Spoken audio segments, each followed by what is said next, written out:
Je suis un arnaqueur, je suis la pire personne qu'il y a sur Pokémon. Je vole les gens sur Whatnot, je vends à des prix beaucoup trop chers, je suis un escroc. Je vole les gens en brocante, je vole ma communauté, j'achète à des petits, je pèse mes boosters, je fais des fausses ventes, je fais de la manipulation de marché. Je vais répondre à toutes les accusations que vous pouvez trouver sur moi sur Internet. Quand vous allez sur Internet et vous tapez Kibiki, vous allez retrouver souvent beaucoup de choses négatives qui sont dites à mon sujet. Et je me suis dit, ça peut vraiment être bien de répondre les gars. En vrai, je suis pas là pour changer la vie des gens, j'en ai absolument rien à foutre, mais ça peut vraiment être sympa de répondre à toutes ces accusations et de pourquoi les gens pensent ça. Déjà comme d'habitude, et on en parlera parce qu'il y en a beaucoup qui pensent que je fais des fonds concours, notamment des gros youtubeurs qui ne me citent pas mais parlent de moi, et ça on en parlera aussi, mais il y a beaucoup de youtubeurs qui me jettent des tomates, que je parle jamais d'eux, mais bon ça on en parlera. Une display chinoise à gagner les gars, comme d'habitude, alors n'hésitez pas à vous faire plaisir. Les gars, déjà pour vous dire je suis super heureux. Alors la première critique les gars qui arrive souvent, c'est Kibiki, il vend trop cher, il arnaque sa communauté et c'est une mauvaise personne pour la communauté parce que je mets des prix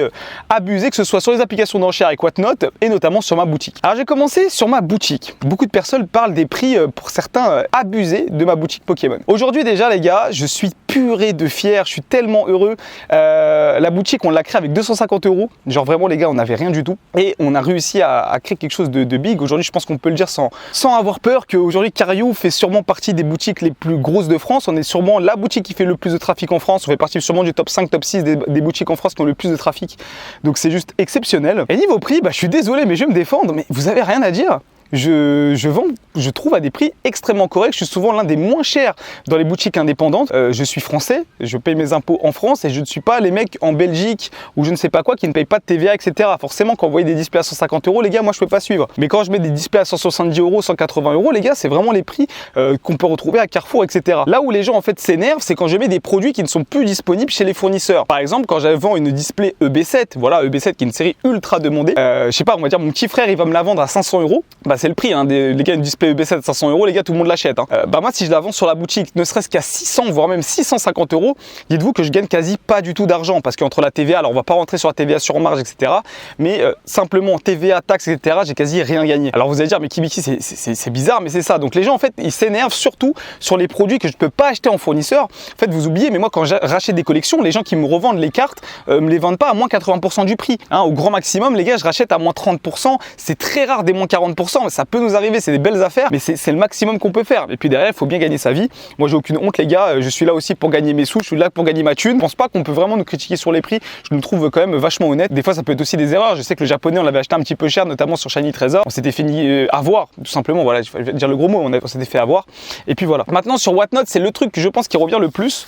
Comme quoi, j'arnaque ma communauté sur Whatnot. En vrai, je peux comprendre parce qu'avec du recul, les gens ils voient que quand je vends des cartes V à 20 €, les gens sont dans un délire en mode Kibiki, c'est un purée d'arnaqueur. Première des choses, c'est que Whatnot, c'est une application d'enchères. Pour ceux qui connaissent pas, ça vous permet d'enchérir à 1 € prix de départ sur des produits que moi je vais mettre. Et moi, les gars, j'avoue, je suis un purée de marchand de tapis. Je suis là pour me battre, je suis là pour essayer de gagner un maximum. Ça vient de mon sang. Ça vient de mon sang, les gars. Moi, je viens d'un papa qui est entrepreneur. Mon père, c'est un Indien qui a immigré en France à 16 ans. Il parlait pas un mot de français. Il a dormi dehors. Voilà, je vous raconte un peu sa vie, mais voilà, il a dormi dehors. Il a commencé dans les marchés. Donc, c'est pour ça que quand je fais les marchés, peut-être ça vient du papa, je sais pas. Et ça fait maintenant 30 ans qu'il est chef d'entreprise et qui m'a appris beaucoup de choses. Et il est très fier d'être français. Et il nous a toujours appris ce goût un peu pour l'entrepreneuriat. Moi, quand j'étais petit, mon grand-père aussi était un commerçant. Quand j'étais petit, il me disait toujours, tu seras commerçant un jour. Moi, je disais non, moi, je vais être médecin, moi. Moi, je veux pas ton truc là. Moi, je vais être médecin, moi.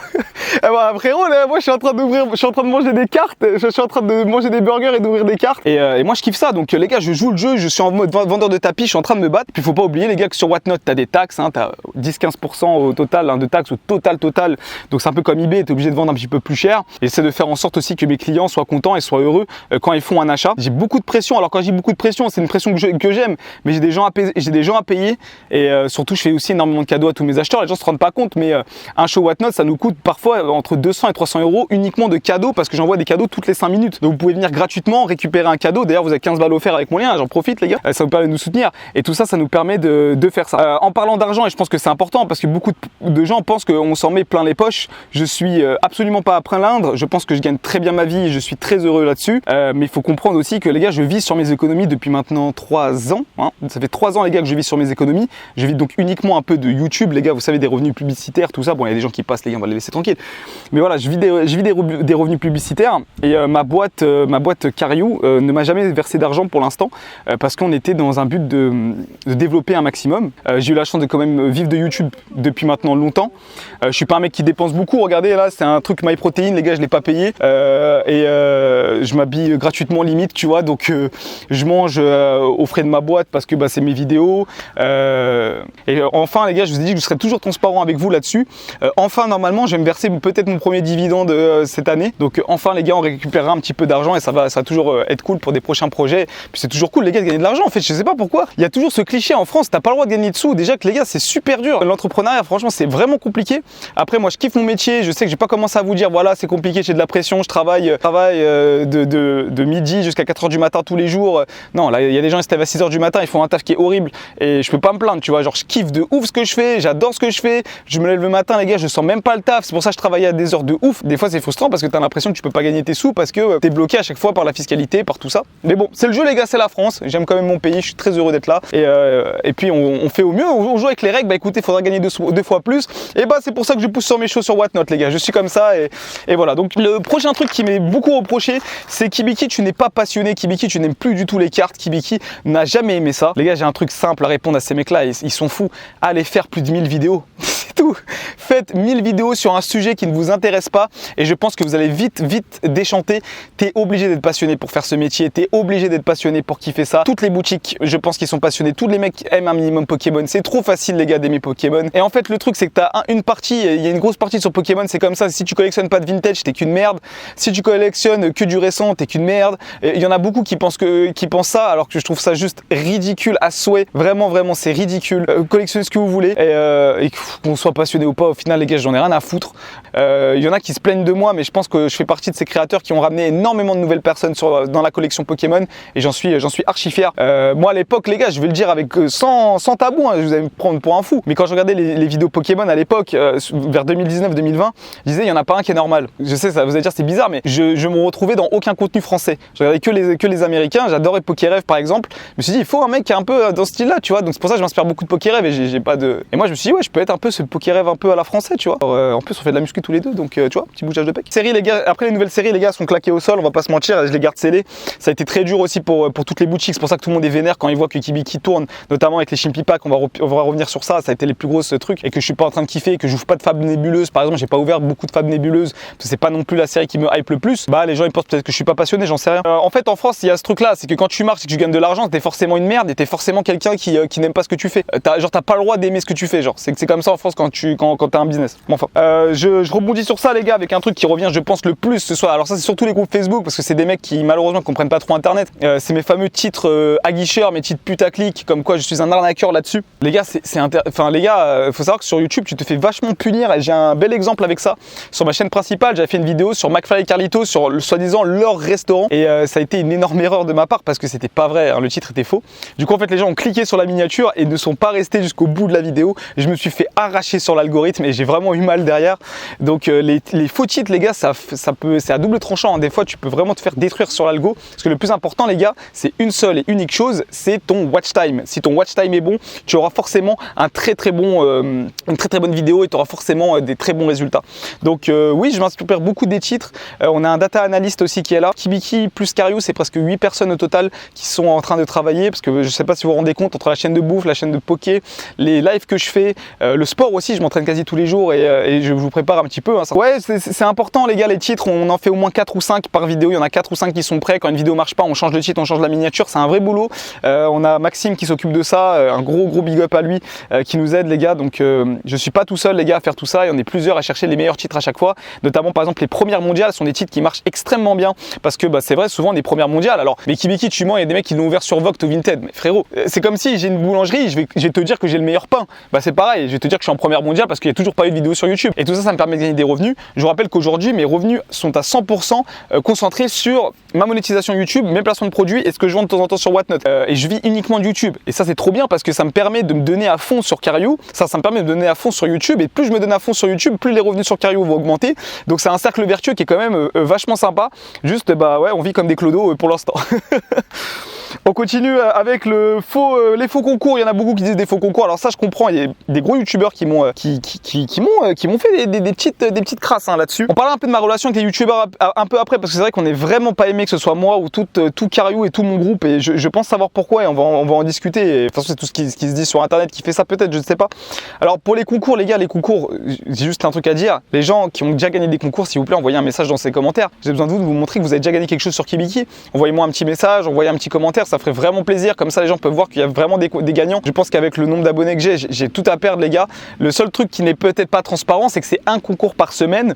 Donc en fait quand vous voyez 2 fois dans la même vidéo le même item, comme là par exemple je vous fais gagner la display chinoise, des fois ça peut être sur 3 vidéos, je suis désolé, des fois je peux être un peu en retard. En fait c'est le même item. Donc en fait je donne un item par semaine, parfois toutes les 1 semaine et demie. Donc vous avez l'impression que c'est sur toutes les vidéos, en réalité c'est 1 semaine, à chaque fois c'est toujours le même truc. Là mon grand défaut, c'est vrai, je le mets pas à chaque fois aux vidéos les derniers gagnants.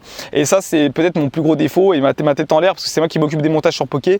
J'abuse là-dessus de ouf. Donc j'essaie de faire un effort, de le faire à chaque fois. Je dis que je le fais, à chaque fois j'oublie. Je suis vraiment désolé, mais je vais faire de mon mieux pour vous montrer qu'il y a bien des gagnants. Et puis je pense entre les boxback et tout ce que je donne sur Whatnot, il y a quand même eu des milliers de gagnants sur ces chaînes YouTube. Donc voilà. Et oui, ça booste les statistiques. Hein. Si vous voulez savoir, il y a une volonté de booster les statistiques, c'est normal. Moi, ça me coûte pas si, enfin, c'est pas que ça me coûte si cher, mais ça fait partie du budget marketing, donc il n'y a pas de problème et en plus ça vous fait plaisir, donc c'est cool. Autre chose les gars, c'est comme quoi on pèse les boosters dans les vidéos. Alors ça on l'a vu plein de fois, il n'y a pas longtemps j'ai sorti une légende, vous l'avez vu peut-être sur ma vidéo 2 € booster contre 200 € le booster. Il y en a qui disent que je pèse mes boosters, que je triche sur l'intégralité de mes vidéos. C'est débile, enfin vous le savez, j'ai ouvert 1000 boosters Dracofeu, j'ai pas eu Drac. Enfin tu vois, je pense qu'à un moment j'aurais arrêté. Je gagne pas assez d'argent les gars pour me permettre d'ouvrir 1000 boosters par vidéo, c'était de la perte sèche, hein. C'était débile. Mais c'est comme ça, c'est comme ça. Et non, on ment pas les gars, on ment pas, on pèse pas. Alors des fois il y a des mises en scène, ça oui, il y a des mises en scène, il y a des mises en situation qu'on fait, on ment un petit peu sur certains trucs, mais sinon les gars non, on pèse pas et je pense que ça se voit. Et pareil pour Chimpy Pack, où on nous a dit que les Chimpy vous les pesez, les Chimpy vous les vendez trop cher. Un produit à 44 € qui se vend derrière sur Vinted aux alentours des 80 €, je suis désolé, c'est pas un produit cher, c'est un produit qui cartonne et qui marche. Et ça vraiment je vous remercie. Chimpy, c'est, je rebondis sur Chimpy parce qu'avec le pesage, Chimpy Pack c'est 7 mois de boulot à peu près. La prochaine version ça va être pareil, un an et demi de boulot je pense à peu près. Ça sortira aux alentours de décembre peut-être. Donc là on est en train de travailler sur la deuxième version. Les gars, je vais pas me prendre la tête à peser 15 000 boosters. J'ai d'autres choses à faire, déjà que je vois pas assez mes parents. J'ai pas assez de temps libre. Regardez, j'ai dû me poser dans un parc pour faire ma vidéo rapidement et puis après je retourne en tournage derrière. Donc je vais pas commencer à me prendre la tête à peser des boosters, sincèrement pour perdre la confiance des gens. Et en plus, enfin je sais pas, c'est de la logique. Comme pareil, je vois des mecs qui font des vidéos là, qui disent que comme quoi il y a jamais eu de gagnant. Les gars, les mecs ont gagné le set de base, le jungle est tombé, le set de base est tombé. Il y a des mecs qui ont gagné 30 boosters, il y a des mecs qui ont gagné de l'harmonie, il y a des mecs qui ont gagné du HGSS. Ça a été vu en fait. Il y a des vidéos carrément, genre c'est même pas, c'est genre il y a des vidéos. Il y a des vidéos où des mecs gagnent et pas des influenceurs, parce qu'il y en a qui disent aussi qu'on avait truqué les trucs des influenceurs, pas les trucs des influenceurs. Il y a des vrais mecs, des random qui gagnent. Encore une fois, si vous pouvez venir dans les commentaires, avec grand plaisir les gars. De toute façon le but les gars, c'est pas de me faire aimer des gens qui m'aiment pas, hein. C'est pas grave. Sur Pokémon ce sera toujours pareil. Je sais que ça dérange parce que je suis un jeune de banlieue, qui dérange parce que je suis nouveau et les gens voient que ça fait que de monter, qu'aujourd'hui on fait partie peut-être des plus grosses communautés Pokémon en France. Ça les fait chier, ça fait chier tout le monde parce que peut-être que je suis un peu trash, peut-être que je parle mal, j'en sais rien les gars. C'est l'image en tout cas qu'on essaie de nous faire ressortir, qu'on est des voyous, hein. C'est comme ça hein, depuis des années, ça a toujours été comme ça, on a toujours été vus comme des voyous et je comprends pas pourquoi, parce que je suis un mec gentil. Genre sincèrement, si vous m'avez déjà vu les gars, je suis sympa, je fais des photos avec tout le monde, je rigole avec tout le monde, enfin je vous kiffe tu vois. Et le sujet le plus important que vous pouvez voir, c'est qu'on a des conflits avec énormément de personnes. Aujourd'hui, franchement, il n'y a pas beaucoup de créateurs Pokémon avec qui je m'entends bien. Je vais pas les citer les gens avec qui je m'entends bien parce que si j'en oublie un, ça va pas être cool, mais en ce moment... il y a Ilan qui m'a fait un cadeau là, ça m'a vraiment touché parce qu'en vrai ça m'a fait du bien, il se rend pas compte. Ilan m'a fait un petit cadeau, là, il m'a offert un Dracolos les gars. Ça m'a fait du bien. Franchement ça m'a fait du bien, je me suis dit enfin un mec qui est sympa, enfin un mec qui est cool, parce que j'ai voulu l'aider vraiment de manière gracieuse et le mec est... Non franchement Ilan en plus il me ressemble, hein. Il en prend plein la gueule alors que le mec est juste passionné. On n'est pas aimé maintenant depuis plusieurs années. Je vais vous raconter 2-3 trucs que j'ai jamais raconté. Beaucoup de youtubeurs nous aiment pas, je pense que déjà c'est parce que peut-être qu'on a une place, peut-être parce que comme je dis, je fais peut-être un peu peur, je sais pas pourquoi les gars. Je vous dis pour de vrai, peut-être que je dois prendre du recul les gars. Dites-moi, peut-être c'est moi les gars, je dois me remettre en question. La dernière fois là, j'avais une conversation avec un youtubeur parce qu'on n'était pas d'accord sur un truc, je lui ai envoyé un message, il m'a pas répondu. Enfin il m'a dit je t'envoie une réponse, ça fait 3 semaines là, je crois que ça fait même plus d'un mois, j'ai jamais eu de réponse. Je trouve que c'est des comportements c'est pas des comportements d'hommes. Quand tu as un problème, viens on discute, viens on parle. Et en fait, des conflits, ça se règle pas forcément qu'avec la bagarre, ça se règle tranquillement, on peut discuter. Et en fait, à chaque fois que je veux discuter avec les gens quand il y a un conflit, parce que moi je viens en fait quand il y a un conflit, je discute avec la personne. Bah les gens ne sont pas là. Et en fait, ça nous donne des réputations de malades. Il y a eu des rumeurs comme quoi j'ai frappé quelqu'un aussi, je les vois sur internet, il y a eu des rumeurs comme quoi j'ai frappé quelqu'un à un événement. C'est faux. Voilà, vous pouvez demander à la personne concernée, on s'entend super bien, on se parle encore et donc il n'y a aucun souci. Mais c'est les rumeurs que les gens essayent de créer, hein, c'est toujours comme ça. Mais bon, moi, si c'est moi qui a potentiellement frappé, allez pas voir moi, mais allez voir la personne en question, il ne s'est jamais rien passé et on se parle encore aujourd'hui, on s'entend très bien. Un grand manque de considération pour notre travail depuis maintenant des années. Je peux parler du gala par exemple, de tous les événements auxquels je viens, je suis toujours venu gratuitement les gars et j'ai pas honte de le dire, c'est honteux de venir gratuitement à ce genre d'événement. En fait moi j'y vais parce que je suis content, les gens en plus ils sont cool, les gens quand ils me voient ils sont cool, genre j'aime bien tout le monde, mais en vrai c'est honteux de venir à des conventions comme ça gratuitement. Dites-vous qu'à l'époque juste pour la Japan Expo j'étais payé quoi. La Japan Expo les gars c'est une époque où genre je dis pas que je suis quelqu'un, mais genre je ramenais 1000 fois moins de monde et pourtant ils payaient. Des petites conventions, ils m'ont toujours payé. Et sur Pokémon, non, c'est genre toujours ouais, Kibiki vient gratuitement. On veut que j'aille dans des boutiques, Kibiki vient gratuitement. Mais les gars, vous êtes mes concurrents. Genre, je sais que là on tourne qu'une fois qu'à l'argent, mais malheureusement c'est le nerf de la guerre. Et c'est surtout juste une considération que moi que je demande. Quand je viens gratuitement, bah juste dis-moi merci quoi. C'est ce que je demande. Et ça, c'est un truc qu'on n'a jamais eu, les gars. Genre vraiment. Alors le gala, attention, c'est un peu différent parce que ils ont été sympas sur toutes les éditions, ils nous ont toujours remerciés, etc. Attention, je suis pas en train de leur jeter la pierre, ils font des super événements et avec grand plaisir. Mais je le dis, je suis toujours venu gratuit, j'ai jamais demandé 1 euro, tu vois. J'ai vraiment jamais demandé 1 euro, que ce soit ça ou toutes les conventions. Et on le voit même aussi, comme je vous l'ai dit, avec les créateurs de contenu. Beaucoup de créateurs de contenu essaient de nous jeter des... En fait, les gens ont peur de me citer directement sur les vidéos, donc ils vont essayer de passer par d'autres chemins pour essayer de nous citer. Vous avez pu voir des gros youtubeurs parler de gens qui font des faux concours, vous avez des youtubeurs qui disent ouais il y a des mecs qui font des premières mondiales alors que pas du tout, et ils en parlent en live et tout, vous inquiétez pas que je vois et c'est dommage parce que tu peux m'envoyer un message, on règle ça, tu me demandes ce qu'il y a pas de souci, mais après voilà, est-ce que c'est de la jalousie ou pas, je ne sais pas, peut-être juste les gens, des fois les gars on n'est pas fait pour s'aimer tu vois, et c'est comme ça, c'est viscéral. Il y a des gens qui nous aiment pas, il y a des gens qui vont pas nous aimer. Je pense que vous vous rendez pas compte le nombre de boutiques qui nous bloquent des ventes, le nombre de boutiques qui ne veulent plus travailler avec nous parce que on vend trop. Voilà, c'est clairement ça la réalité. Ou parce que genre par exemple ils savent que je vais acheter du stock et comme c'est Kibiki qui va acheter du stock, ils se disent ah mais Kibiki va bien le vendre. Donc en fait ils ont la haine juste que je vais revendre le stock que j'ai acheté, ils vont bloquer la vente. On est arrivé à des niveaux de débilité comme ça et je trouve ça ridicule. Mais enfin faut pas se concentrer sur tout ça. Aujourd'hui comme je vous ai dit le but c'était simplement de me poser, de parler avec vous dans une vidéo qui change un petit peu. Pareil pour le set de base, voilà pourquoi les gens nous disent tout le temps des fausses rumeurs. Même le set de base où on ouvre 2 Dracofeu en une seule box, il y a encore des gens qui pensent que la box je l'ai trafiquée. Les gars, la box a été ouverte en live, comment je fais les gars pour faire ça? La box a été ouverte en live devant des dizaines d'influenceurs, au local on était au moins 50. Comment vous voulez que je monte comme ça devant 50 personnes? Les gars réfléchissez, je sais que vous aimez bien les théories du complot, mais réfléchissez un petit peu. Et heureusement, Dieu merci qu'on a une majorité de gens qui nous adorent. Dieu merci, et c'est pour ça que ça marche, hein. Si vous avez de la jalousie, si vous avez autant de personnes qui parlent sur vous, c'est que ça marche. Et aujourd'hui, c'est vrai que ça fait bizarre de devenir peut-être limite le personnage clivant de Pokémon. Donc voilà les gars, j'espère avoir répondu à tout ça. Concernant peut-être mon comportement en général, où des fois je peux m'énerver, etc. En live ou quoi, bah je suis humain, je suis comme tout le monde les gars, des fois il y a des trucs ça me casse la tête. Mais je continuerai toujours parce que j'ai des gens qui comptent sur moi, je suis trop fier de travailler qu'avec mes frères. Les gars, tous les gens qui travaillent sur Kariou, tous les gens que vous voyez sur mes vidéos et tout, c'est des gens que j'estime énormément et qui ont des valeurs qui me ressemblent aussi. Donc là-dessus je suis vraiment content. Et puis après ce qui se dit sur internet les gars, ça se dira, et puis les gens, je pourrais jamais changer leur avis. Je trouve ça cool de rajouter un petit peu de transparence à tout ça parce que très peu de youtubeurs sont transparents. Alors vous, je sais ce que vous voulez savoir à chaque fois, c'est Kibiki combien tu gagnes, Kibiki combien tu fais de chiffre d'affaires, mais la réalité elle est tout autre les gars, c'est que je peux faire des millions de chiffre d'affaires, bon c'est pas le cas hein, mais je peux faire des millions et ne pas m'en sortir parce que bah les gars, des salaires en France, tout ça c'est pas une chose simple. En tout cas tous les matins je me lève pour payer tout le monde, c'est ma priorité tous les matins les gars, et quitte à me sacrifier, vas-y on sacrifiera avec mon associé, c'est pas un problème, et que tout ce que j'ai là je le dois aussi à toutes les personnes avec qui je travaille. Il n'y a pas une relation de patron, je sais pas quoi, c'est nul. Et vous aussi, si vous travaillez avec des gens, ayez toujours le respect de valoriser le travail des gens. Parce que sans ces personnes-là, peut-être que tu n'en serais jamais là. Et ça, c'est important. Voilà, j'ai fait le philosophe vite fait, mais on s'en bat les couilles. Sur ce, prenez soin de vous, les gars. Merci en tout cas pour tout ce que vous faites. Il n'y a que du positif. On a fait une année exceptionnelle. Ce que je peux vous dire, c'est qu'on va enregistrer ma meilleure année de toute ma vie en termes de chiffre d'affaires, en termes de tout. Et tout ça, ça va me permettre de peut-être rajouter un peu plus de sécurité, on va dire, dans ma vie, rajouter un peu plus de sécurité pour ma famille, pour tout ça. Et c'est pour ça qu'on est censé travailler. Et puis si un jour vous aussi l'entrepreneuriat ça vous dit, essayez les gars, essayez, faites-le en même temps qu'un taf, faites-le en même temps, n'hésitez pas. Et courage à tous ceux qui ont des boulots qui sont vraiment pas simples, parce que c'est vrai que c'est relou d'entendre un mec qui est super heureux comme ça, et qui peut-être vous vend du rêve, alors que bon, il y a des trucs qui sont pas cool, mais j'ai pas commencé à vous mentir, c'est vrai que c'est vraiment un truc de malade de pouvoir vivre de sa passion, donc force à vous les frères. Et ouais, je suis heureux. Voilà, allez, on se retrouve très vite, prenez soin de vous, salut tout le monde.